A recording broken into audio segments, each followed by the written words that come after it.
आज गरुड़ पुराण के अध्याय 5 में पाप के कर्म कौन कौन से होते हैं और उनका फल क्या होता है उसके विषय में ज्ञान की बातें हम बताएंगे। साधकों को गरुड़ पुराण की वीडियो बहुत अच्छे लगे और उन्होंने ईमेल और व्हाट्सएप पे ये निवेदन किया है कि उन्हें गरुड़ पुराण के सभी अध्याय जो हैं उनके वीडियो बना के अपलोड कर दें, जिससे वो आसानी से कुछ ही मिनटों में गरुड़ पुराण का ज्ञान ले सकें। इसलिए उनके अनुरोध पे अब गरुड़ पुराण के जो पूरे अध्याय हैं उनको एक एक करके जल्द से जल्द अपलोड कर देंगे, जिससे कि आसानी से जो लोग गरुड़ पुराण को सुनकर जल्दी से समझना चाहते हैं वो समझ सकते हैं। तो अध्याय 5 में श्री भगवान विष्णु ने गरुड़ जी से क्या कहा अब वो बताते हैं। श्री भगवान विष्णु ने कहा कि हे गरुड़, नरक से लौटकर आए हुए पापी लोग जिन पापों से जिन जिन योनियों में जाते हैं और जिस पाप से उन्हें जो चिन्ह मिलता है वह सब मैं तुमको बताता हूं। ब्राह्मण को मारने वाला 6 रोग से पीड़ित होता है। जो पूर्व जन्म में ब्राह्मण को मारता है उसे इस जन्म में 6 रोग यानी कि टीबी से वो ग्रसित होता है। गौ माता को मारने वाला कुबड़ा या मूर्ख होता है। कन्या को मारने वाला कोड़ी, ये तीनों चांडाल की योनि में जन्म लेते हैं। स्त्री को मारने वाला मतलब कि हत्या करने वाला, गर्भ को नष्ट करने वाला पुलिंद नामक मलेच्छ की जाति में रोगी होकर उत्पन्न होता है। अगम्य स्त्री में गमन करने वाला यानी कि दूसरे की स्त्री में के साथ संबंध बनाने वाला नपुंसक होता है। और गुरु पत्नी में गमन करने वाला दुष्चर्म रोग से पीड़ित होता है। मांस खाने वाला अति लाल रंग का यानी कि जो जरूरत से ज्यादा गोरे लाल रंग जिनका होता है यानी कि एक रोग टाइप से लाल रंग चमड़ी की होती है वैसा होता है। मदिरा पीने वाले के दांत काले होते हैं।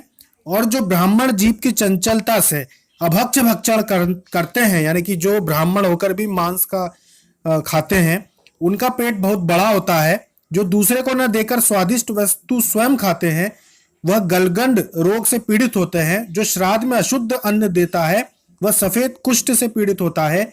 अभिमान युक्त जो गुरु का अपमान करता है वो मूर्छा मृगी के रोग से पीड़ित होता है। शास्त्र तथा वेदों की निंदा करने वाला निश्चय पांडु रोग से पीड़ित होता है।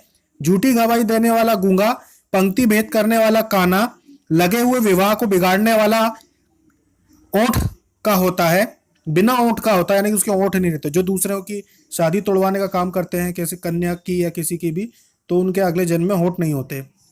और पुस्तक चुराने वाला जन्मांध होता है। जो पुस्तक किताब चुराता है ज्ञानवर्धक, उनको अंधा होकर पैदा होना पड़ता है। गो ब्राह्मण को लात मारने वाला लुंज तथा पंगु होता है। असत्य बोलने वाला, झूठा हकलाने वाला और झूठ सुनने वाला बधिर होता है। विष देने वाला मूर्ख और उन्मत्त होता है। घर में आग लगाने वाला खलवाट, मांस बेचने वाला दुर्भग और पराये मांस को खाने वाला रोगी होता है।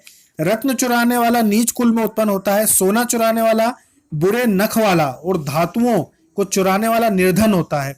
अन्न चुराने वाला सांप, कोदो, ककुनी, धान आदि को चुराने वाला टिड्डी, जल को चुराने वाला पपीहा, विष को चुराने वाला बिच्छू होता है। तो पत्ते आदि को चुराने वाला मोर होता है। गंध चुराने वाला छुछुंदरी, मधु चुराने वाला डांस, मांस चुराने वाला गिद्ध और नमक चुराने वाला चींटी होता है। पान, फल, फूल को चुराने वाला वानर होता है। जूता, तृण, कपास आदि को चुराने वाला भेड़ा होता है। हिंसा करने वाला अथवा उससे जीविका करने वाला, तीर्थ करने वाले यात्रियों के धन को लूटने वाला, मृग्या करने वाला कसाई के घर में बकरा होता है। विषपान कर मरने वाला सर्प होता है। जो आत्महत्या करते हैं जहर पी के वो सर्प बनते हैं। सदा उद्दंड रहने वाला जंगल में हाथी होता है।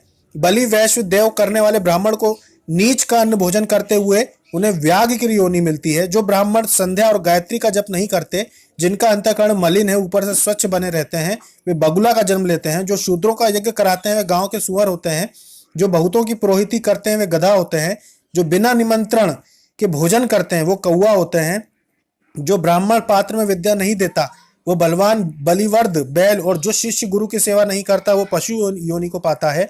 गुरु को जवाब देने वाला और विवाह करके ब्राह्मण को जीतने वाला ब्रह्म राक्षस होता है।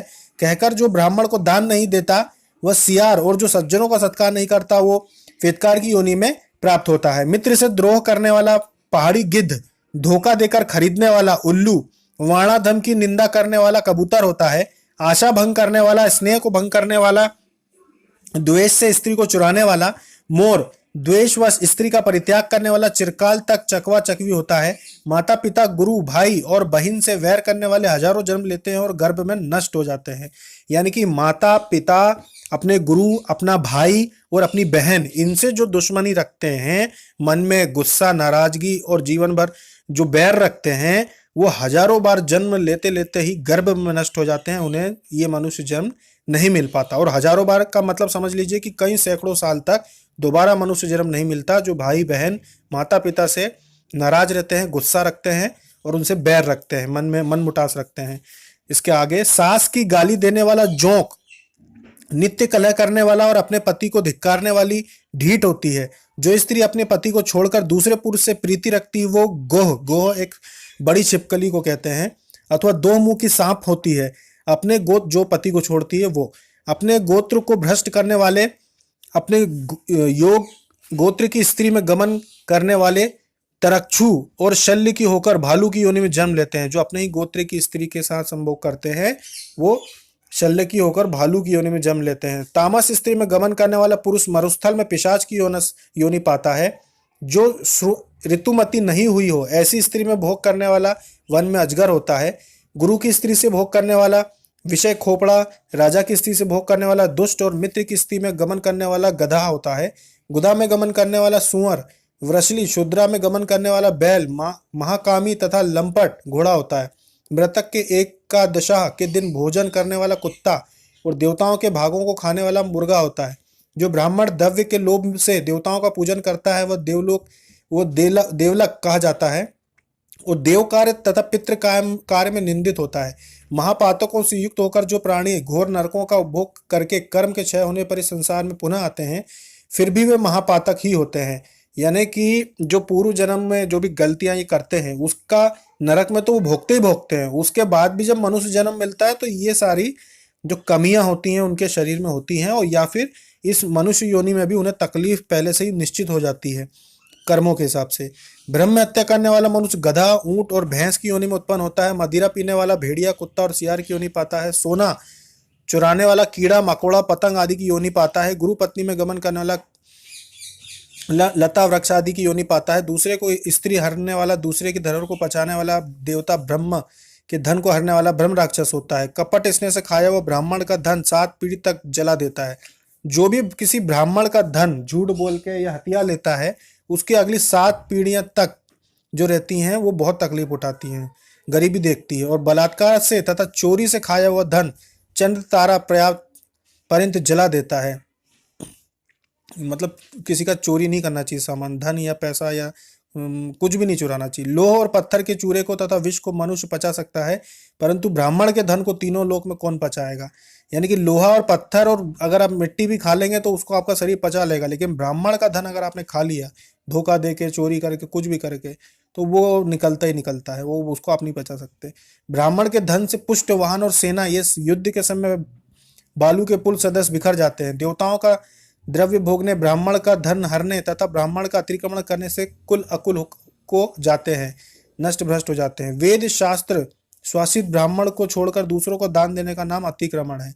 वेद शास्त्र से रहित ब्राह्मण को दान न देना उनका अतिक्रमण नहीं है, क्योंकि जलती हुई अग्नि को छोड़कर राख में हवन नहीं किया जा सकता। यानी कि जो धर्म का पालन नहीं करते ऐसे ब्राह्मण को अगर आप दान नहीं देते हैं तो उसमें कोई बुराई नहीं है। हे गरुड़, उपयुक्त कहे हुए ये सब चिन्ह और योनियां अपने कर्म द्वारा प्राप्त होती है जो देहधारियों में दिखाई देती है। इस प्रकार बुरे कर्म करने वाले नरकों की यातना भोग कर शेष पापों से उपयुक्त योनियों में जन्म ले लेते हैं।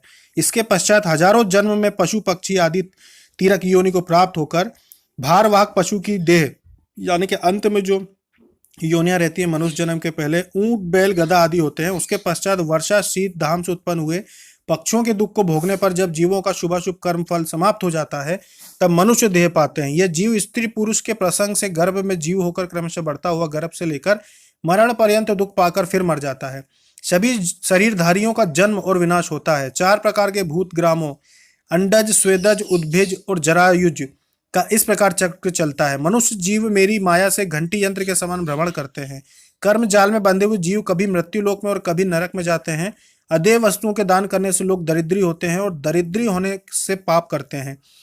तथा पाप के प्रभाव से नरक में जाते हैं। इस प्रकार बारंबार दरिद्र और पापी होते हैं। किए हुए शुभ अशुभ कर्मों का फल अवश्य भोगना पड़ता है। बिना भोगे लाखों कल्पों तक कर्म फल क्षीण नहीं होता। जय श्री कृष्ण। तो जिस तरह से इस अध्याय में यह बताया गया है कि जैसे जैसे पाप कर्म हम करते हैं उसके हिसाब से न सिर्फ हमको नरक यातना भोगनी पड़ती है, उसके बाद भी जो जन्म मिलेगा वो उच्च कुल में नहीं मिलेगा, धनवान के घर नहीं मिलेगा, बल्कि गरीब के घर मिलेगा, बहुत ही दरिद्रता में मिलेगा और कोई ना कोई रोग या शरीर में कुछ ना कुछ तकलीफ लेकर ही मिलेगा और उसको ही फिर भोगना पड़ता है। और जब गरीबी रहती है तो इसमें यह भी कहा है जब गरीबी रहेगी तो आप फिर दोबारा पाप कर्म करेंगे। तो अब सवाल उठता है कि इन सब चीजों से बाहर कैसे निकला जा सकता है। बाहर वो व्यक्ति निकल जाता है जो अध्यात्म से जुड़ जाता है, क्योंकि यहाँ पे जैसे कि पूरे गरुड़ पुराण में ये कर्मों के फल बताए जाए हैं, इन सब से बाहर कैसे निकला जाए। चलो माना कि पूर्व जन्म में हमने गलतियां कर दी, पाप कर दिए, हो गया, हमें पता नहीं था, अध्यात्म नहीं मिल पाया पूर्व जन्म में, ऐसे साधु संतों का संग नहीं मिल पाया कि हम अच्छे कर्म कर सके, तो अब इस जन्म में कैसे उन चीजों से बाहर निकलना है, उस चीज को इसी गरुड़ पुराण के अंतिम अध्यायों में बहुत अच्छे से बताया गया है, जिसको सुनने के बाद हर मनुष्य नसीब बहुत ज्यादा प्रसन्न हो जाता है और आगे से अपने जीवन को सुधार सकता है पुण्य कर्मों के जरिए।